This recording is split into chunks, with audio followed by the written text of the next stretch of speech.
Chemistry का एक महत्वपूर्ण क्वेश्चन देखेंगे जो एग्जाम में कई बार पूछा गया है। देखते हैं भाई, क्वेश्चन है बैकधोत अपघटनीय सेल तथा गैल्वेनी सेल में अंतर लिखिए। आपको बताना है बैकधोत अपघटनीय सेल और गैल्वेनी सेल में अंतर। तो बैकधोत अपघटनीय सेल किसे कहते हैं, गैल्वेनी सेल किसे कहते हैं। तो बैकधोत अपघटनीय सेल जो होता है वो विद्युत ऊर्जा को कहाँ परिवर्तित कर देता है, रासायनिक सेल। बैकधोत अपघटनीय सेल ऐसे सेल होते हैं जो विद्युत ऊर्जा को रासायनिक ऊर्जा में क्या कर देते हैं, परिवर्तित कर देते हैं। गैल्वेनी सेल ऐसे सेल जो रासायनिक ऊर्जा को कहाँ परिवर्तित कर देते हैं भैया, विद्युत ऊर्जा में परिवर्तित कर देते हैं। तो वो सेल क्या कहलाते हैं, गैल्वेनी सेल कहलाते हैं। गैल्वेनी सेल में उदाहरण होता है भैया डेनियल सेल का। फिर जो वैद्युत अपघटनीय सेल में जो होते हैं इसमें स्वतः रेडॉक्स अपक्रियाएं होती हैं। क्या होती हैं, स्वतः रेडॉक्स अपक्रियाएं होती हैं। और जो गैल्वेनी सेल में होता है इसमें क्या होता है, स्वतः रेडॉक्स अपक्रियाएं होती हैं। क्या होती हैं, स्वतः रेडॉक्स अपक्रियाएं होती हैं। फिर वैद्युत अपघटनीय सेल में बात करते हैं तो इसमें लवण श्वेत नहीं होते हैं, लेकिन इसमें गैल्वेनी सेल में क्या होते हैं, लवण श्वेत होते हैं। फिर इसमें दोनों इलेक्ट्रोड क्या होते हैं, एक ही पात्र में उपस्थित होते हैं। और इसमें दोनों इलेक्ट्रोड क्या होते हैं, अलग अलग पात्र में होते हैं।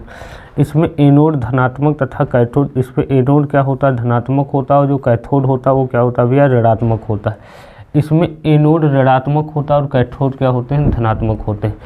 अब देखते हैं बैकधोत अपघटनीय सेल की अगर बात करें तो बैकधोत अपघटनीय सेल जैसे ये एक पात्र बनाया हमने, तो ये एक पात्र लिया, इस पात्र में हमने विलयन भर दिया। क्या भर दिया भैया, विलयन भर दिया। अब जिसका हमें इलेक्ट्रोड बनाना है उसी की धातु लेंगे और उसी का क्या कर लेंगे, विलयन बनाए, उसी का विलयन लेंगे।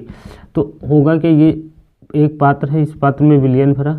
अब इस विलयन में हम क्या करेंगे, दो इलेक्ट्रोडों को एक ही पात्र में डुबो देंगे। जैसे ये इलेक्ट्रोड है, एक इधर एक छड़ ले ली, एक छड़ इधर ले ली, तो दोनों इलेक्ट्रोडों को क्या कर दिया, एक ही पात्र में डुबोया है।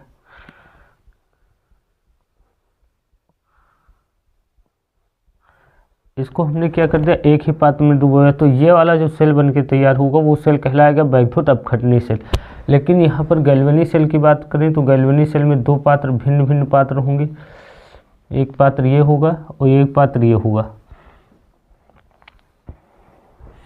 इसमें विलयन भरा हुआ है। अब इलेक्ट्रोड बनाना है तो इलेक्ट्रोड हम जिसका इलेक्ट्रोड बनाएंगे उसी का विलयन लेंगे।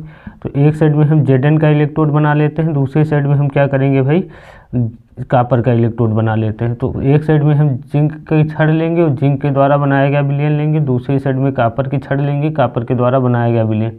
तो एक जिंक का इलेक्ट्रोड कहलाएगा, दूसरा किसका इलेक्ट्रोड कहलाएगा भाई, कॉपर का इलेक्ट्रोड कहलाएगा।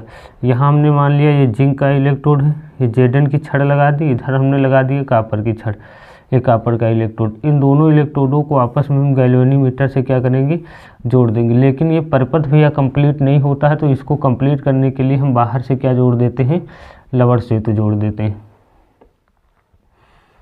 क्या जोड़ दिया जाता है, लवण सेतु जोड़ दिया जाता है, लवण सेतु। अब देखते हैं भाई एक एक पॉइंट दोबारा। ये क्या है, विद्युत ऊर्जा को क्या करता है, रासायनिक ऊर्जा में परिवर्तित करता है। तो बैकधोत अपघटनीय सेल क्या होंगे, जो विद्युत ऊर्जा होंगे उनको कहाँ परिवर्तित कर देंगे, रासायनिक ऊर्जा में।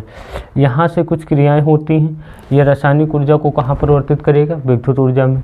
इसी ये वाला आधा पोर्शन अर्ध सेल होगा, इस साइड में आधा पोर्शन अर्ध सेल होगा। यहाँ की जो क्रियाएं होंगी वो रासायनिक अपक्रियाएं होंगी, और रासायनिक अपक्रियाएं जो होंगी वो रासायनिक ऊर्जा के रूप में होंगी। रासायनिक ऊर्जा क्या करेंगी, विद्युत ऊर्जा प्राप्त करेंगी। तो ये जो सेल होते हैं, गैल्वेनी सेल जो होते हैं, वो क्या करते हैं, रासायनिक ऊर्जा को विद्युत ऊर्जा में परिवर्तित कर देते हैं। फिर इसमें जो होगी स्वतः रेडॉक्स अपक्रिया होंगी।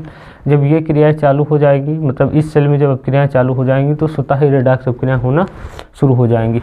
इसमें भी यह लवण सेत नहीं होता। लवण सेत का कार्य क्या होता है कि वो परपथ को कंप्लीट करता है। परपथ को तब कंप्लीट करेंगे जब इलेक्ट्रोड अलग अलग होंगे ना।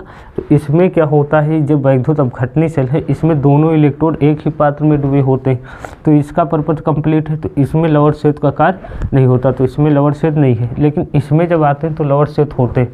अब यहाँ आप देख पा रहे हो कि एक इलेक्ट्रोड ये है और एक इलेक्ट्रोड ये है, दोनों इलेक्ट्रोड है। अगर विद्युत इलेक्ट्रॉन यहाँ से यहाँ तक गए, फिर यहाँ से यहाँ तक आए, ठीक, इससे इस वाले पात्र से इलेक्ट्रॉन निकलना चालू हुए तो इस इलेक्ट्रॉन यहाँ तक पहुँचे, लेकिन इसको यहाँ तक आने में परपथ कंप्लीट नहीं होता। तो परपथ को कंप्लीट करने के लिए एक श्वेत जोड़ा जाता है जिसका नाम होता है लवण श्वेत। क्या नाम दे दिया जाता है, लवण श्वेत। तो गैल्वेनी सेल में क्या उपस्थित होते भैया, लवण श्वेत होते।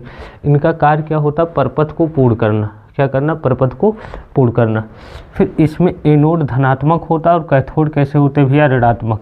इसमें एनोड धनात्मक हो जाएगा, कैथोड क्या हो जाएंगे, ऋणात्मक। लेकिन इसमें जब बात करते हैं तो एनोड ऋणात्मक होता है और कैथोड क्या होता है भैया, धनात्मक होता है। तो ये दोनों छोटा सा डिफरेंस रहा वैद्युत अपघटनी सेल और गैल्वेनी सेल में।